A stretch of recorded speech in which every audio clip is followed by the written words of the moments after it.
जय हिंद, नमस्कार। मैं उमर जैदी स्वागत करती हूँ आप सबका एक बार फिर से हमारे आज के कार्यक्रम में। और आज हमारे साथ मौजूद है एक बार फिर से ओमकार चौधरी जी, जिनसे हम बात करेंगे बिहार जो चुनावी नतीजे रहे, उन चुनावी नतीजों का बिहार के आगे विकास पर क्या असर नज़र आएगा। और साथ ही साथ बंगाल में भी इलेक्शंस ज़्यादा दूर नहीं है, काफ़ी नज़दीक नज़र आ रहे हैं। और जिस तरह से बांग्लादेश और भारत के बीच में स्थिति उत्पन्न हो रही है, साथ ही साथ जो दिल्ली फिदायीन आतंकी हमला हुआ, उसमें भी बांग्लादेश के तार जुड़ते जा रहे हैं। तो जो एसआईआर हो रहा है, उसका बंगाल चुनाव में क्या असर नज़र आएगा, साथ ही साथ जो घुसपैठ है और इन सारे मामलों पर विस्तार से हम चर्चा करेंगे।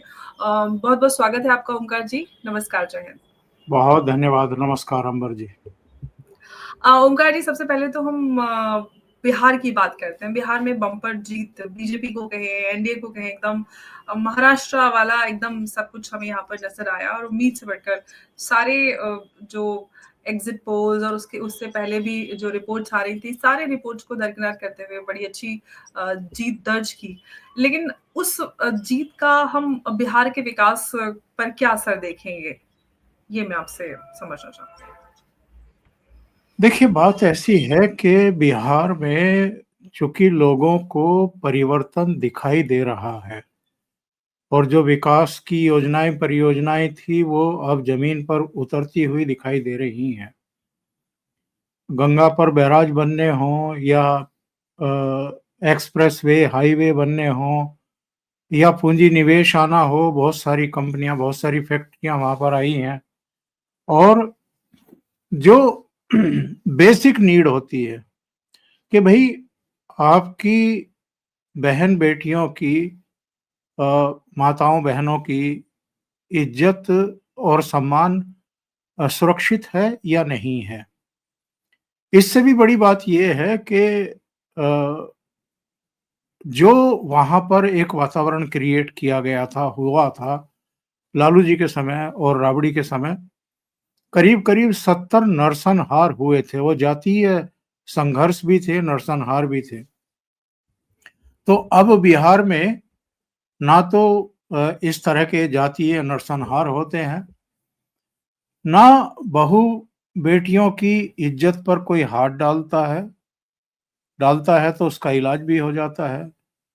और अब ऐसा भी नहीं है कि शाम को 4 बजते 5 बजते सब घरों में कैद हो जाएं। या यहाँ तक के बेटियां भी, बहुएं भी, वो भी घरों में कैद हो जाती थी। वो चीजें अब बहुत पीछे छूट चुकी हैं। अब ये है कि लोगों की एक उम्मीद जग गई है कि ये सरकार ऐसी है जिसको मोदी जी डबल इंजन का नाम देते हैं, कि ये हमारी जो आकांक्षाएं थी, अपेक्षाएं थी, उनको पूरा कर सकती है।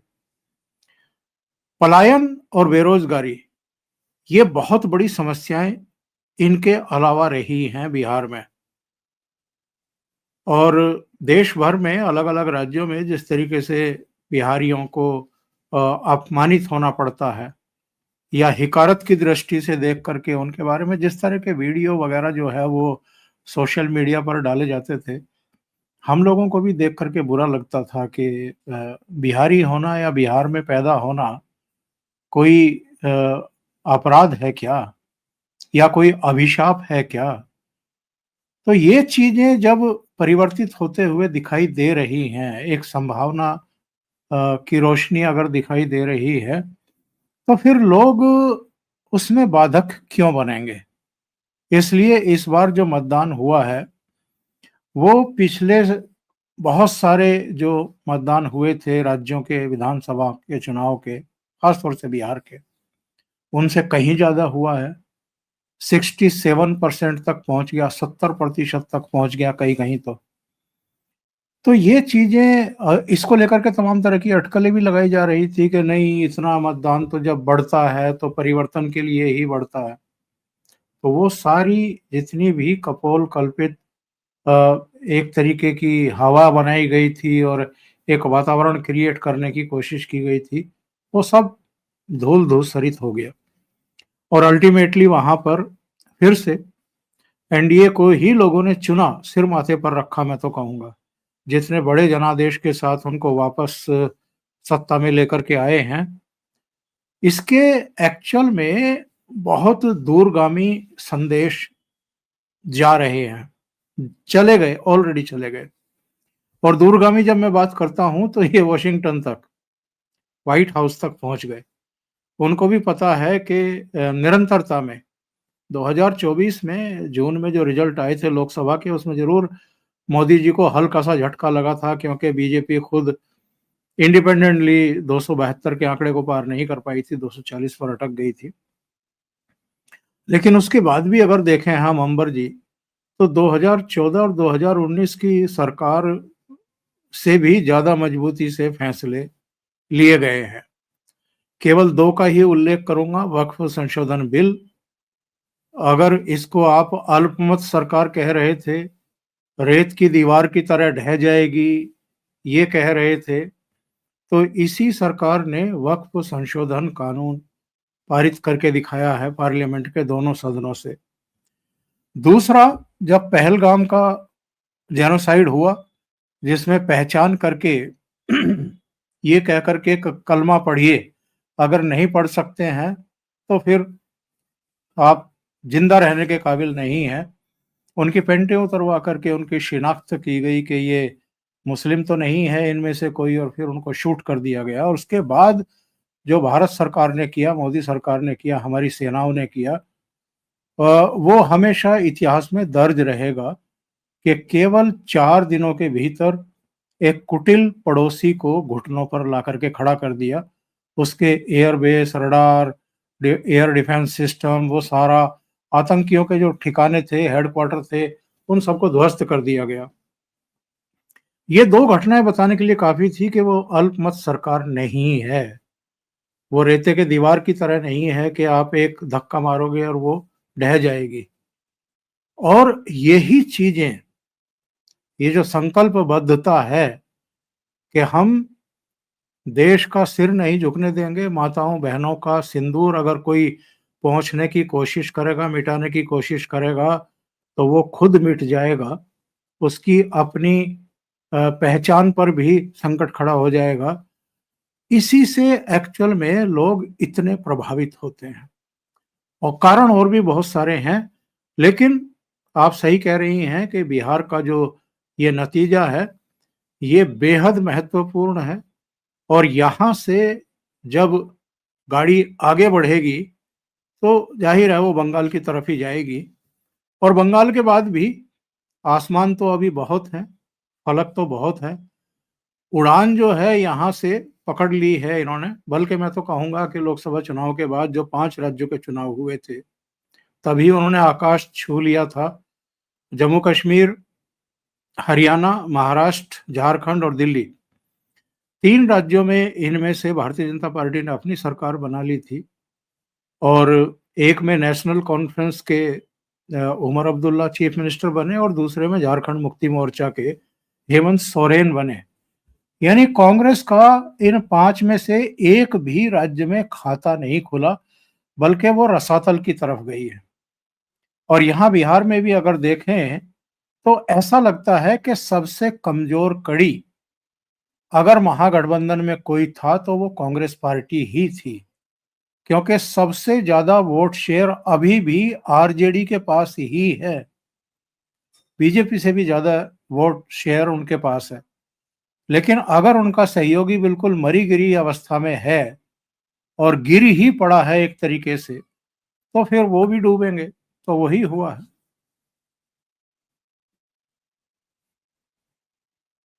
साहब बिहार से निकलकर बंगाल में आते हैं, दोनों वैसे भी नजदीकी और साथ ही साथ चुनाव भी आगे पीछे नजर आ रहे हैं। बंगाल में हम ओमकार जी काफी कुछ होते हुए देख रहे हैं। एसआईआर जो हमने देखा सरकार ने की, उसका असर हमें काफी नजर आ रहा है। ओवरऑल जो घुसपैठ पर एक बहस रहती थी, उसको हम अगर देखें तो अगर देश भर में जितने भी सीमावर्ती राज्य हैं उनमें घुसपैठ में का जो मामला था उसमें कितना असर नजर आ रहा है। साथ ही साथ क्योंकि कहीं न कहीं जो वोट बैंक और वोट का जो जाल चल रहा था, ये भी। और बीजेपी को कितनी मदद मिलेगी एसआईआर से वेस्ट बंगाल में? आपका म्यूट है ओमकार जी, अनम्यूट कर लीजिए। जी, माफी चाहेंगे। मैं जी कह रहा बताइए। हूँ कि अकेले बीजेपी का प्रश्न नहीं है। हुँ, घुसपैठ अगर किसी भी राज्य में हुई है, कहीं भी अगर हुँ, डेमोग्राफिक जो बदलाव है वो हुआ है हुँ, और किसी भी देश का कोई नागरिक अगर बिना दस्तावेज के और बिना वैध अनुमति के हुँ, आपके देश में घुस आया है, इसको मैं वैसे ही मानता हूँ जैसे आपके घर में कोई जबरन घुस जाए और फिर आपकी रसोई पर भी कब्जा कर ले, आपके आर्थिक संसाधनों पर भी कब्जा कर ले और बाहर निकलने का नाम ना ले। तो जब हम किसी अपरिचित को, किसी अवांछित को अपने घर की चौहद्दी में भी नहीं घुसने देते हैं, हुँ, चार दीवारी के भीतर भी नहीं घुसने देते हैं, तो देश के भीतर क्यों किसी को घुसपैठ करने दी जाए? और जो काम काफ़ी समय पहले हो जाना चाहिए था, वो अगर अब हो रहा है, वो चाहे कोई भी कर रहा है, चुनाव आयोग ही कर रहा है। हाँ, सरकार की, मोदी सरकार की एक दृढ़ इच्छा शक्ति है हुँ, कि ये साफ-सफाई हो और जो भी घर के बाहर का है, वो जहाँ का है वो वहाँ जाए। और ऐसा ये लगातार चल रहा है। हाँ, ये पहलगाम की घटना के बाद से इसमें बहुत तेज़ी आई है, हुँ, जगह-जगह। गुजरात में भी देखा, दिल्ली में भी देखा, बिहार में भी देखा, झारखंड में भी देखा, इवन महाराष्ट्र में भी बहुत सारे लोगों की पहचान की गई। पुलिस स्टेशंस को सक्रिय किया गया, ज़िम्मेदारी सौंपी गई कि आपके थाना क्षेत्र में जहाँ-जहाँ भी इस तरह के लोग रह रहे हैं संदिग्ध, किराए हुँ, के मकान लेकर के रह रहे हों या झोपड़ी अ, वगैरह डाल करके रह रहे हों, उन सब की पहचान करिए, उन सबको हिरासत में लीजिए और फिर ये सुनिश्चित होने पर कि ये भारतीय नागरिक नहीं है, फिर उनको या तो जो भी डिटेंशन सेंटर है वहाँ पर या उसके बाद अल्टीमेटली जिन देशों के वो नागरिक हैं, वहाँ इनको चलता किया जाए।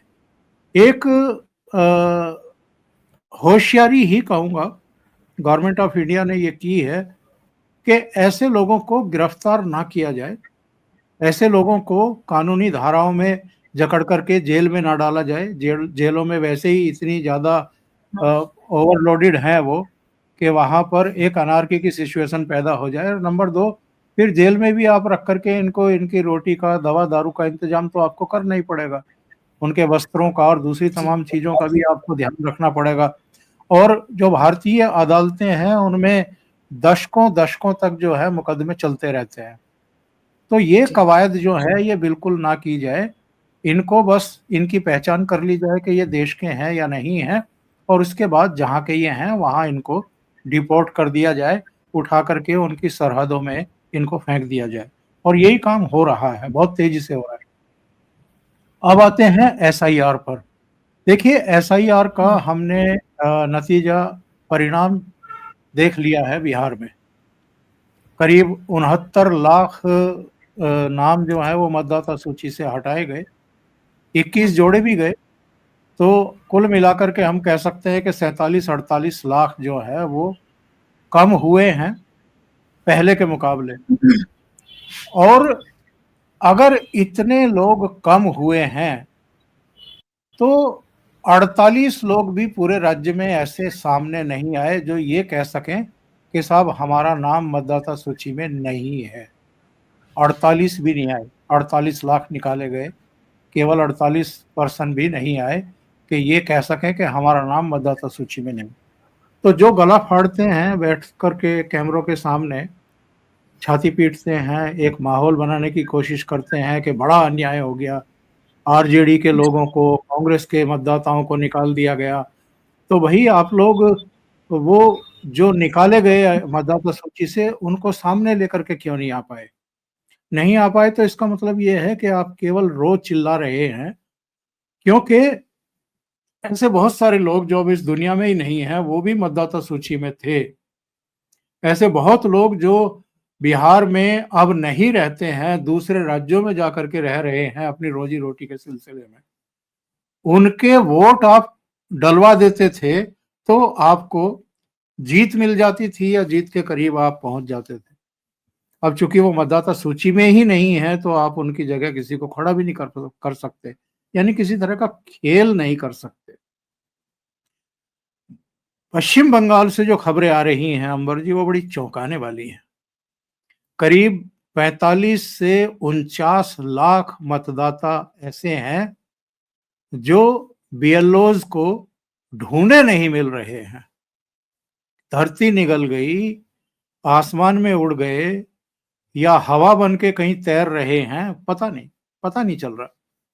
जब उनको उनके दर्ज एड्रेसेस पर जा रहे हैं तो वो मिल नहीं रहे। उनको बताने वाला भी कोई नहीं मिल रहा है कि ये हैं कहाँ, दुनिया में ही हैं या दुनिया से फना हो गए, या कहीं किसी दूसरे देश में या किसी दूसरी दुनिया में चले गए, या चांद पर या मंगल ग्रह पर कहीं तो गए होंगे, लेकिन कोई पता नहीं लग रहा है। तो ये जो 45 से 49-48 लाख मतदाता मिल नहीं रहे हैं, ये बड़ा खेल है। और ये किस तरीके से इनको जिंदा किया जाता था जब मतदान का समय होता था, ये हमें समझने की जरूरत है। तो ये जो कलकत्ता की सड़कों पर ममता जी अलग अलग धर्म गुरुओं को अपने आगे लेकर के, और जो वो निकाल रही थी अपनी जुलूस निकाल रही थी, शक्ति प्रदर्शन कर रही थी, नारेबाजी हो रही थी, अब ये समझ में आता है कि वो ऐसा क्यों कर रही थी। देखिए, बात ये है, आपके प्रोग्राम में शायद मैंने पहले कहा था कि ममता बनर्जी एक हद तक जाकर के रुक जाएंगी।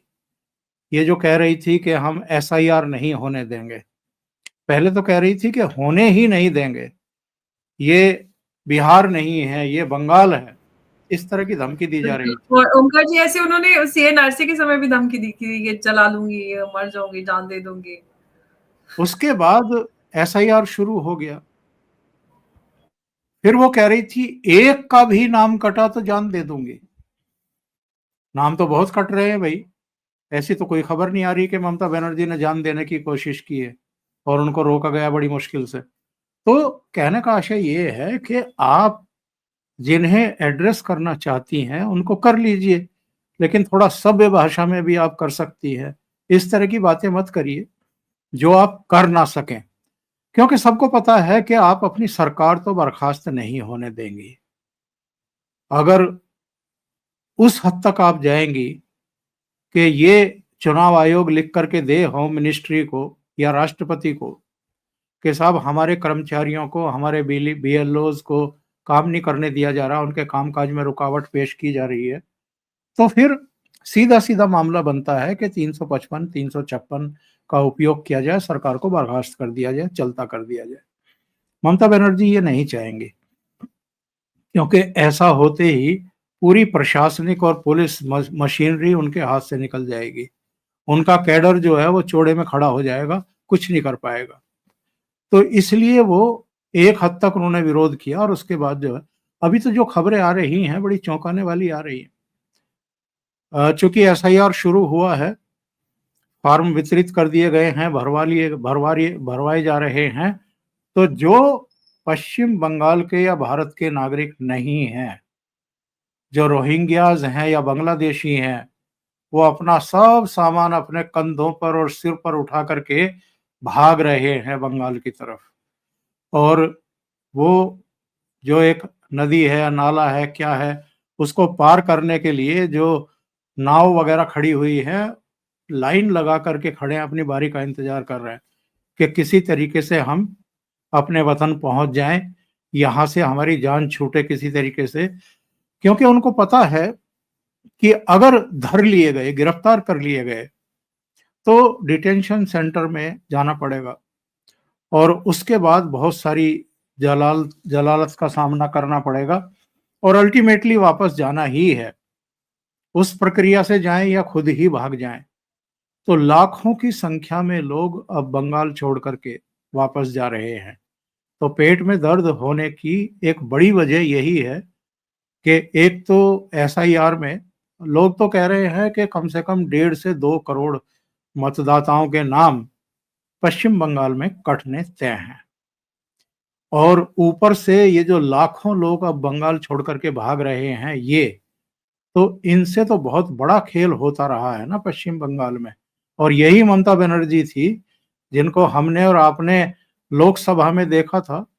चरणजीत अटवाल उस समय स्पीकर की चेयर पर थे, वो उपाध्यक्ष हुआ करते थे। तो ममता बनर्जी ने घुसपैठियों की जांच की मांग को लेकर के वो पूरे दस्तावेज ऐसे फाड़ करके उनके ऊपर फेंक दिए थे।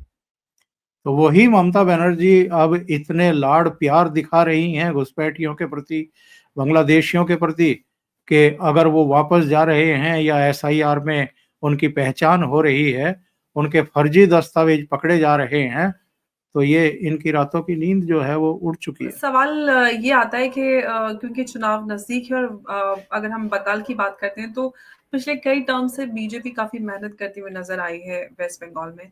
इस बार आपको बीजेपी का क्या भविष्य नज़र आ रहा है? बहुत सारे एक्सपर्ट्स का ये दावा है कि इस बार बीजेपी वेस्ट बंगाल में भी फतेह हासिल कर सकती है।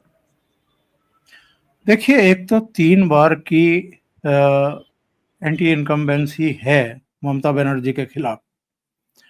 और दूसरी बात ये है कि भारतीय जनता पार्टी ने तो पिछले चुनाव में भी एक इतनी बड़ी छलांग लगाई थी, 3 सीटों से सीधे 77 सीटों पर पहुंची थी और मुख्य विपक्षी दल के रूप में वो वहां पर स्थापित हो गई थी। पिछली से पिछली विधानसभा में कांग्रेस के पास 44 सीटें हुआ करती थी और वामपंथियों के पास 22 या 24 के आसपास सीटें थी। और वो जब भारतीय जनता पार्टी 3 से 77 सीटों पर आई थी, तो दोनों शून्य पर आ गई थी। बाद में एक उपचुनाव हुआ था, उसमें कांग्रेस को 1 सीट मिल गई थी। लेकिन कहने का आशय ये है कि आज की तारीख में भी अगर पश्चिम बंगाल की जनता ने ये मन बनाया कि हमको अब बदलाव करना है, तो फिर ऐसी स्थिति में विकल्प अगर कोई है, तो वो भारतीय जनता पार्टी ही है। और जो गड़बड़ियां अब तक वहां होती रही, वो अब खत्म की जा रही हैं। लोगों में जो डर का एक माहौल था, वो खत्म किया जा रहा है। एसआईआर से जो फर्जी मतदाता थे, जो या अब इस दुनिया में नहीं रहे या जो पश्चिम बंगाल में नहीं रह करके देश के दूसरे हिस्सों में रह रहे हैं अपनी सर्विसेज के चलते, जॉब के चलते, तो उनके नाम भी हटाए जा रहे हैं। रोहिंग्याज बांग्लादेशी छोड़ करके जा रहे हैं। और एक मैसेज होता है, मैसेज ये है कि हरियाणा, महाराष्ट्र और दिल्ली और अब बिहार, लगातार 4 राज्यों में अब भारतीय जनता पार्टी या उनके सहयोगियों की सरकारें बन रही हैं। और हर जगह उसको, जिसको कहते हैं ना कि पूरा ब्लाइंडली लोग सपोर्ट कर रहे हैं कि भाई यही अब विकास के मार्ग पर हमें अग्रसर करेंगे। तो ऐसे में एक माहौल तो बना हुआ है पश्चिम बंगाल के लिए भी। तो मुझे लगता है कि जब भी चुनाव होंगे, ममता बनर्जी के लिए इस बार अपनी सत्ता को बचाए रखना बहुत मुश्किल होगा। आसान भारतीय जनता पार्टी के लिए भी नहीं होने वाला है। वो बिल्कुल। एक टफ टफ स्टेट है और वहां पर बहुत मेहनत करनी पड़ेगी। लेकिन हम तो जानते हैं कि प्रधानमंत्री से लेकर के और निचले स्तर के जो बीजेपी के कार्यकर्ता हैं, वो किस बूथ तरीके लेवल से। पे आ जाता है। जी बिल्कुल। हाँ। इनफैक्ट ओवैसी भी बिहार चुनावी नतीजों की बात कह चुके हैं। ये बीजेपी से टक्कर लेने के लिए आपको 24 घंटे अपने टोज़ पर रहने की ज़रूरत होती है। लेकिन जो ओमकार जी मैंने आपसे सबसे पहले ही सवाल किया था वो ये कि एक तो एसआईआर, एसआईआर को लेकर मैंने इसलिए बोला था कि बीजेपी को कितनी मदद मिलेगी क्योंकि कहीं न कहीं हमने देखा है कि वेस्ट बंगाल में सिस्टमैटिकली इस घुसपैठ को करके एक वोट बैंक बनाया गया।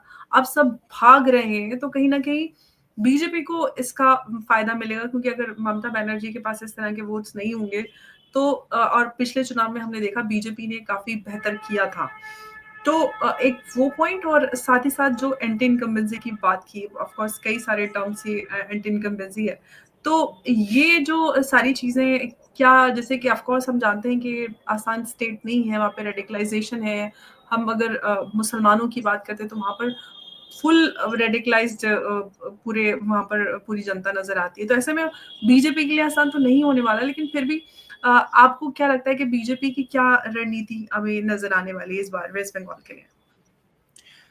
देखिए, रणनीति की बात आप कर रही हैं, वो आप बहुत बेहतर तरीके से जानती हैं कि प्रधानमंत्री और गृह मंत्री अमित शाह जब भी अपना टारगेट तय करते हैं, वो चाहे चुनाव का मैदान हो या जो पाकिस्तान हो या दूसरे देश हों, अमेरिका हो, डोनाल्ड ट्रंप हो, तो उनको एक ऐसी स्थिति में लाकर के खड़ा कर देते हैं कि वो निहत्थे दिखाई देने लगते हैं, निहत्थे दिखाई देने लगते हैं।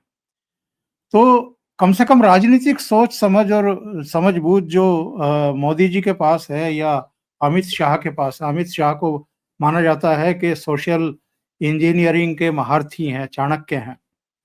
और ये हमने देखा है, अलग-अलग राज्यों में देखा है, जहाँ कभी भारतीय जनता पार्टी की सरकारें नहीं होती थी, मुख्यमंत्री नहीं होते थे, वहाँ भी सरकारें बनी हैं, मुख्यमंत्री बने हैं बीजेपी के। जहाँ छोटे भाई की भूमिका में रहती थी, वहाँ अचानक बड़े भाई की भूमिका में हो गई और जिनके मुख्यमंत्री बनते थे सहयोगियों के, उनको बैक सीट जो है वो लेनी पड़ी, मजबूर होना पड़ा। उसका एक उत्कृष्ट उदाहरण महाराष्ट्र है, जहाँ पहले शिवसेना बड़े भाई की भूमिका में हुआ करती थी और बाद में फिर देवेंद्र फडणवीस जब मुख्यमंत्री बने तो मन महसूस करके ये लोग रह गए। यहाँ भी पश्चिम बंगाल में भी बहुत सारी पॉकेट्स ऐसी हैं जहां पर बीजेपी के लिए पैर रखना या जनादेश हासिल करना बहुत मुश्किल होगा। ठीक वैसी ही हालत है जैसी घाटी में है। घाटी में एक भी सीट नहीं मिली थी बीजेपी को। जम्मू, उधमपुर और दूसरे इलाकों में उनकी 4 सीटें और बढ़ गई। पिछली जो 10 साल पहले विधानसभा चुनाव हुए थे जम्मू कश्मीर के, तो 25 सीटें आई थी, इस बार 29 सीटें आई। तो यहाँ उनकी सीटें बढ़ी, लेकिन घाटी में नहीं मिली। इसी तरीके से पश्चिम बंगाल में भी ऐसे बहुत सारे इलाके हैं, जहाँ बीजेपी को पता है कि वहाँ सीटें नहीं मिलेंगी, लेकिन उसके अकॉर्डिंग उनको रणनीति बनानी पड़ेगी। जहाँ पर कमजोरियां हैं और जहाँ इनकी संभावनाएं हैं, वहाँ और बेहतर करें और ऐसे वर्गों को, समुदायों को जोड़ें जो इनको स्ट्रेंथन करें। तो मुझे लगता है कि हमसे बेहतर वो जानते हैं सारी स्थितियों परिस्थितियों को।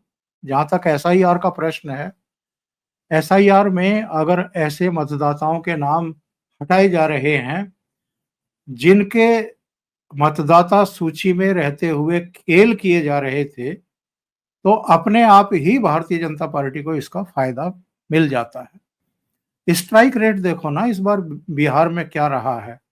101 सीटों पर लड़ी है बीजेपी और जेडीयू और कितनी सीटें जीती हैं? बीजेपी 89, यानी 90 से ज्यादा का स्ट्राइक रेट, और जेडीयू 84-85, यानी 87-88 का स्ट्राइक रेट। तो ये चीजें जो हैं ये बहुत काउंट करती हैं। तो उम्मीद की जानी चाहिए कि इस बार पश्चिम बंगाल में भी जो एक माहौल बना हुआ है उसका फायदा भी बीजेपी को मिलेगा। बाकी मैं पहले ही कह चुका हूं कि पश्चिम बंगाल एक टफ स्टेट है, उसको आसान मान करके नहीं चला जा सकता, नहीं लड़ा जा सकता। उसको हलवा भरी प्लेट मानने की भूल बीजेपी ना करे या कोई भी ना करे। ओमकार जी, वैसे तो बीजेपी की अगर बात करें तो चाहे चुनाव हो ना हो, लेकिन एक ही बल और नियत के साथ काम हम बीजेपी को करते हुए देखते हैं, प्रधानमंत्री मोदी हो या फिर बूथ लेवल कार्यकर्ता। और यही रीजन नजर आता है कि वो राज्य दर राज्य एक बम्पर जीत दर्ज करते जा रहे हैं और उनकी जो भी कार्यशैली है उसकी सभी तारीफ करते नजर आते हैं। और कहीं ना कहीं एक प्रदेश का असर दूसरे प्रदेश पे पड़ता है, महाराष्ट्र हो, हम हरियाणा हो या फिर उसके बाद अब बिहार हो। बिहार और बंगाल बिल्कुल जुड़े हुए राज्य हैं, तो जरूर कहीं ना कहीं वो भी असर और एक लोगों के ऊपर मानसिकता पे वो असर जरूर नजर आता है। उम्मीद करते हैं कि वेस्ट बंगाल में इस बार बीजेपी आए, और क्योंकि वहां बदलाव की बहुत ज्यादा जरूरत है, जिस तरह से और जिन हालात से वेस्ट बंगाल गुजर रहा है। एक बात और कह करके मैं बात खत्म करूंगा। देखिए, जो ये अफसोस की बात है कि हुँ। जो हमारे सीमाई राज्य हैं, हुँ, जहाँ पर कुछ दूसरी चुनौतियाँ भी हैं, हुँ, तो वो भारतीय जनता पार्टी के पास 2 कम हुँ, से कम बड़े 2 या 3 बड़े राज्य बीजेपी के पास नहीं है। हुँ, उनमें पश्चिम बंगाल है, उनमें जम्मू-कश्मीर है और उनमें पंजाब है। हुँ। ये बीजेपी के पास होना बहुत ज़रूरी है, राष्ट्रीय एकता के लिए भी और राष्ट्र की जो संप्रभुता है, उसको बनाए रखने के लिए भी। जी, बिल्कुल ओमकार जी बहुत-बहुत आपका धन्यवाद हमारे साथ आज की इस चर्चा में जुड़ने के लिए। नमस्कार, जय हिंद, जय भारत। नमस्कार।